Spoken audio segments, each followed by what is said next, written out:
ಎಲ್ರಿಗೂ ನಮಸ್ಕಾರ. ಅಡುಗೆ ಮನೆಗೆ ಸ್ವಾಗತ. ದೋಸೆ ತುಂಬಾ ತರ ತಿಂದಿರ್ತೀರಾ, ಆದ್ರೆ ಇವತ್ತು ಮಲ್ಲಿಗೆ ಹೂವಿನಂತ ಸಾಫ್ಟ್ ಆಗಿರೋ ದೋಸೆ ಮಾಡ್ತಾ ಇದೀನಿ. ಜೊತೆಗೆ ತರಕಾರಿಯಲ್ಲಿ ಒಂದು ಚಟ್ನಿ ಮಾಡ್ತಾ ಇದೀನಿ. ಬನ್ನಿ ಹೇಗ್ ಮಾಡೋದು ಅಂತ ಮುಂದೆ ವಿಡಿಯೋದಲ್ಲಿ ನೋಡೋಣ. ಈ ವಿಡಿಯೋ ಇಷ್ಟ ಆದ್ರೆ ನಿಮ್ ಫ್ಯಾಮಿಲಿ ಫ್ರೆಂಡ್ಸ್ಗೆ ಶೇರ್ ಮಾಡಿ. ಮಲ್ಲಿಗೆ ಹೂವಿನಂತ ದೋಸೆ ಮಾಡೋದಕ್ಕೆ ಅಕ್ಕಿಗಳೆಲ್ಲ ನೆನೆಸ್ಕೊಳ್ಳೋಣ. 2 ಪಾವ್ ಸಣ್ಣಕ್ಕಿ ತಗೊಂಡಿದ್ದೀನಿ, ಹಾಕೋತಾ ಇದೀನಿ. 2 ಪಾವ್ ಕುಸುಬ್ಲಕ್ಕಿ ತಗೊಂಡಿದ್ದೀನಿ, ಅದನ್ನ ಹಾಕೋತಾ ಇದೀನಿ. ಧೂಳಿರುತ್ತೆ, ಇದನ್ನ ನೀರು ಹಾಕೊಂಡು ಚೆನ್ನಾಗಿ ತೊಳ್ಕೊಂಡ್ಬಿಡೋಣ.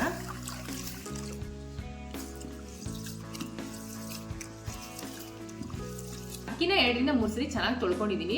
ಇವಾಗ ನೀರ್ ಹಾಕ್ಬಿಟ್ಟು ಇದನ್ನ 7 ರಿಂದ 8 ಅವರ್ ನೆನೆಗೆ ಬಿಟ್ಬಿಡೋಣ. ನಿಮ್ ದೋಸೆ ಮಲ್ಲಿಗೆ ಹೂವಿನ ತರ ಸಾಫ್ಟ್ ಆಗಿ ಬರ್ಬೇಕು ಅಂದ್ರೆ ನಾನು ಏನು ಸಣ್ಣಕ್ಕಿ ಕುಸುಬ್ಲಕ್ಕಿ ತಗೊಂಡಿದೀನೋ ಈ ಅಕ್ಕಿಲ್ ಮಾಡಿದ್ರೆ ದೋಸೆ ಸಾಫ್ಟ್ ಆಗಿ ಬರುತ್ತೆ. 7 ಅವರ್ ಅಕ್ಕಿ ನೆಂದಿದೆ. ಇವಾಗ ಇದನ್ನ ಪಕ್ಕಕ್ಕೆ ಇಟ್ಬಿಡೋಣ. ಅಕ್ಕಿ 7 ಅವರ್ ನೆಂದಿದೆ.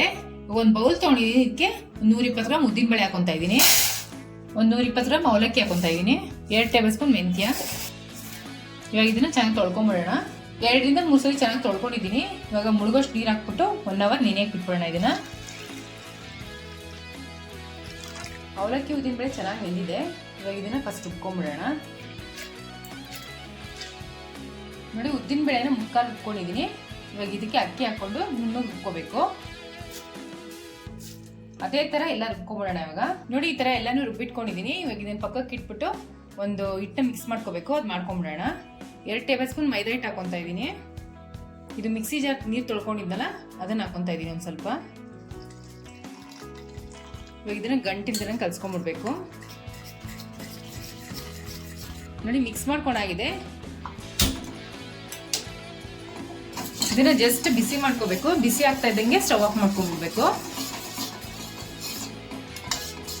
ತಿರುಗಿಸ್ತಾ ಇರಬೇಕು, ಇಲ್ಲಾಂದ್ರೆ ತಳ ಹಿಡಿದ್ಬಿಡುತ್ತೆ.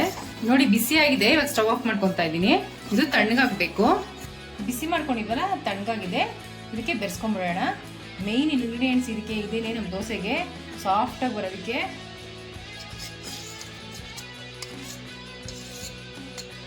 ಒಂದು 4 ಟೇಬಲ್ ಸ್ಪೂನ್ ಸಕ್ಕರೆ ಹಾಕೊತಾ ಇದ್ದೀನಿ. ಒಂದು 3/4 ಟೇಬಲ್ ಸ್ಪೂನ್ ಸೋಡಾ ಹಾಕೊತಾ ಇದ್ದೀನಿ. ರುಚಿಗೆ ತಕ್ಕಷ್ಟು ಉಪ್ಪು. ಇದನ್ನು ಚೆನ್ನಾಗಿ ಮಿಕ್ಸ್ ಮಾಡ್ಕೊಂಬಿಡೋಣ, ನೀಟಾಗಿ ಹೊಂದ್ಕೊಳ್ಳೋಂಗೆ. ನೋಡಿ, ಹಿಟ್ಟು ಕನ್ಸಿಸ್ಟೆನ್ಸಿ ಈ ತರ ಇರಬೇಕು. ಮಿಕ್ಸ್ ಮಾಡ್ಕೊಂಡಾಗಿದೆ. ಇದನ್ನ ರೆಸ್ಟಿಗೆ ಬಿಟ್ಬಿಡೋಣ. ದೋಸೆ ಹಿಟ್ಟು ನೋಡಿ ಎಷ್ಟು ಚೆನ್ನಾಗಿ ಹುಳಿ ಬಂದಿದೆ. ಒಂದ್ಸಲಿ ಮಿಕ್ಸ್ ಮಾಡ್ಕೊಂಡ್ಬಿಡೋಣ.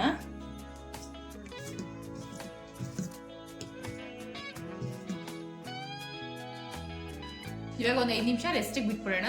ಇವಾಗ ಒಂದು ಚಟ್ನಿ ಮಾಡ್ಕೊಂಡ್ಬಿಡೋಣ. ಚಟ್ನಿ ಅಂದ್ರೆ ಕಾಯಿ ಚಟ್ನಿ, ಕಡಲೆಕಾಯಿ ಬೀಜ ಚಟ್ನಿ, ಈರುಳ್ಳಿ ಚಟ್ನಿ ಮಾಡಿರ್ತೀರಾ. ಆದ್ರೆ ಇವತ್ತೊಂದು ತರಕಾರಿಲಿ ಚಟ್ನಿ ಮಾಡ್ತಾ ಇದ್ದೀನಿ. ಬನ್ನಿ ಹೇಗೆ ಮಾಡೋದು ಅಂತ ಮುಂದೆ ವಿಡಿಯೋ ನೋಡೋಣ. ಚಟ್ನಿ ಮಾಡೋದಕ್ಕೆ ಒಂದು ಪ್ಯಾನ್ ತಗೊಂಡು ಬಿಸಿ ಇಟ್ಕೊಂಡಿದ್ದೀನಿ. 2 ಟೇಬಲ್ ಸ್ಪೂನ್ ಎಣ್ಣೆ ಹಾಕೊತಾ ಇದ್ದೀನಿ. 4 ಒಣಮೆಣಸಿನ್ಕಾಯಿ ಹಾಕೊತಾ ಇದ್ದೀನಿ. 3 ಹಸಿಮೆಣಸಿನ್ಕಾಯಿ ಹಾಕೊತಾ ಇದ್ದೀನಿ. ಇದನ್ನ ಸ್ವಲ್ಪ ಬಾಡಿಸ್ಕೊಂಡ್ಬಿಡೋಣ. ಮೆಣಸಿನ್ಕಾಯಿಗಳು ಬಾಡ್ತಾ ಇದ್ದಂಗೆ ಕಟ್ ಮಾಡಿ ಇಟ್ಕೊಂಡು ಕ್ಯಾರೆಟ್ ಹಾಕೊತಾ ಇದ್ದೀನಿ.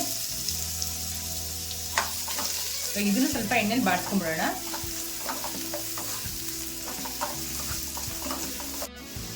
ಕ್ಯಾರೆಟ್ ಸ್ವಲ್ಪ ಬಾಡ್ತಾ ಇದ್ದಂಗೆ ಕಟ್ ಮಾಡಿ ಇಟ್ಕೊಂಡು ದಪ್ಪಮೆಣಸಿನ್ಕಾಯಿ ಹಾಕೊತಾ ಇದ್ದೀನಿ. ಸಾಂಬಾರ್ ಈರುಳ್ಳಿ ಕಟ್ ಮಾಡಿ ಇಟ್ಕೊಂಡಿದ್ದೀನಿ, ಅದನ್ನ ಹಾಕೊತಾ ಇದ್ದೀನಿ. ಬೇಕಾದ್ರೆ ನೀವು ಮಾಮೂಲಿ ದಪ್ಪ ಈರುಳ್ಳಿನೂ ಹಾಕೋಬಹುದು, ಬಟ್ ಸಾಂಬಾರ್ ಈರುಳ್ಳಿ ಹಾಕೋದ್ರಿಂದ ತುಂಬಾ ಟೇಸ್ಟ್ ಚೆನ್ನಾಗಿರುತ್ತೆ. ಇವಾಗ ಇದನ್ನ ಸ್ವಲ್ಪ ಫ್ರೈ ಮಾಡ್ಕೊಂಡ್ಬಿಡೋಣ. 1-2 ನಿಮಿಷ ಫ್ರೈ ಮಾಡ್ಕೋಬೇಕು. ಸ್ವಲ್ಪ ಇದೆಲ್ಲ ಸಾಫ್ಟ್ ಆಗಬೇಕು ತರಕಾರಿಗಳು.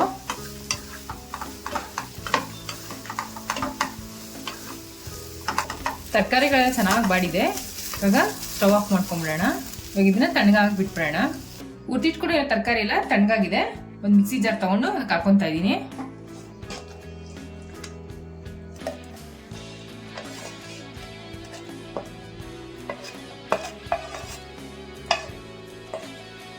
ರುಚಿಗೆ ತಕ್ಕಷ್ಟು ಉಪ್ಪು ಹಾಕೊಂತಾ ಇದ್ದೀನಿ. ಒಂದು ಸ್ವಲ್ಪ ಕೊತ್ತಂಬರಿ ಸೊಪ್ಪು, 1 ಟೇಬಲ್ ಸ್ಪೂನ್ ಮಾವಿನಕಾಯಿ ಪುಡಿ ಹಾಕೊಂತಾ ಇದ್ದೀನಿ. ಮಾವಿನಕಾಯಿ ಏನಾದ್ರು ಇದ್ರೆ ಅದನ್ನು ಹಾಕೋಬಹುದು. ಇವಾಗ ಇದನ್ನ ರುಬ್ಕೊಂಡ್ಬಿಡೋಣ. ನೋಡಿ, ಈ ತರ ರುಬ್ಕೊಂಡಿದ್ದೀನಿ. ಚಟ್ನಿಗೊಂದು ಒಗ್ಗರಣೆ ಹಾಕೊಂಡ್ಬಿಡೋಣ. 1 ಟೇಬಲ್ ಸ್ಪೂನ್ ಎಣ್ಣೆ ಹಾಕೊಂತಾ ಇದ್ದೀನಿ. ಒಂದು ಅರ್ಧ ಟೇಬಲ್ ಸ್ಪೂನ್ ಸಾಸಿವೆ, ಒಂದು ಅರ್ಧ ಟೇಬಲ್ ಸ್ಪೂನ್ ಉದ್ದಿನಬೇಳೆ.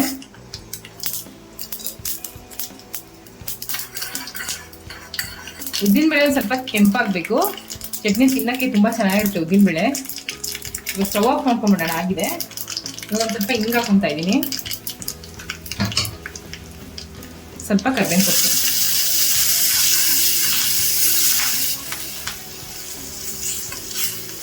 ಇವಾಗ ಒಗ್ಗರಣೆನ ಚಟ್ನಿಗೆ ಹಾಕೊಂಡ್ಬಿಡೋಣ.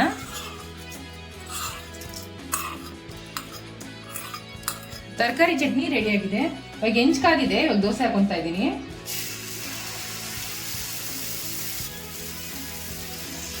ಜಾಸ್ತಿ ಇದು ಮಾಡಬಾರ್ದು, ಇಷ್ಟೇ ಸ್ಪ್ರೆಡ್ ಮಾಡಬೇಕು.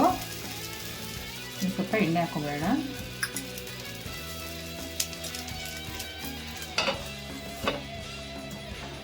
ದೋಸೆ ಉಯ್ದಾದ್ಮೇಲೆ ಫ್ಲೇಮು ಮೀಡಿಯಂ ಹೈ ಫ್ಲೇಮಲ್ಲಿ ಇರಬೇಕು.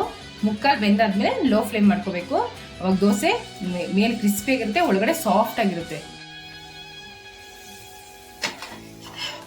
ಇದನ್ನೇ ತಿರುಗಿಸೋಷ್ಟಿಲ್ಲ, ಹಿಂಗೆ ಮಾಡ್ಕೊಂಡ್ರೆ ಆಯ್ತು. ನೋಡಿ ಎಷ್ಟು ಒಳ್ಳೆ ಕಲರ್ ಬಂದಿದೆ. ವಾವ್, ಸೂಪರ್ ಆಗಿದೆ.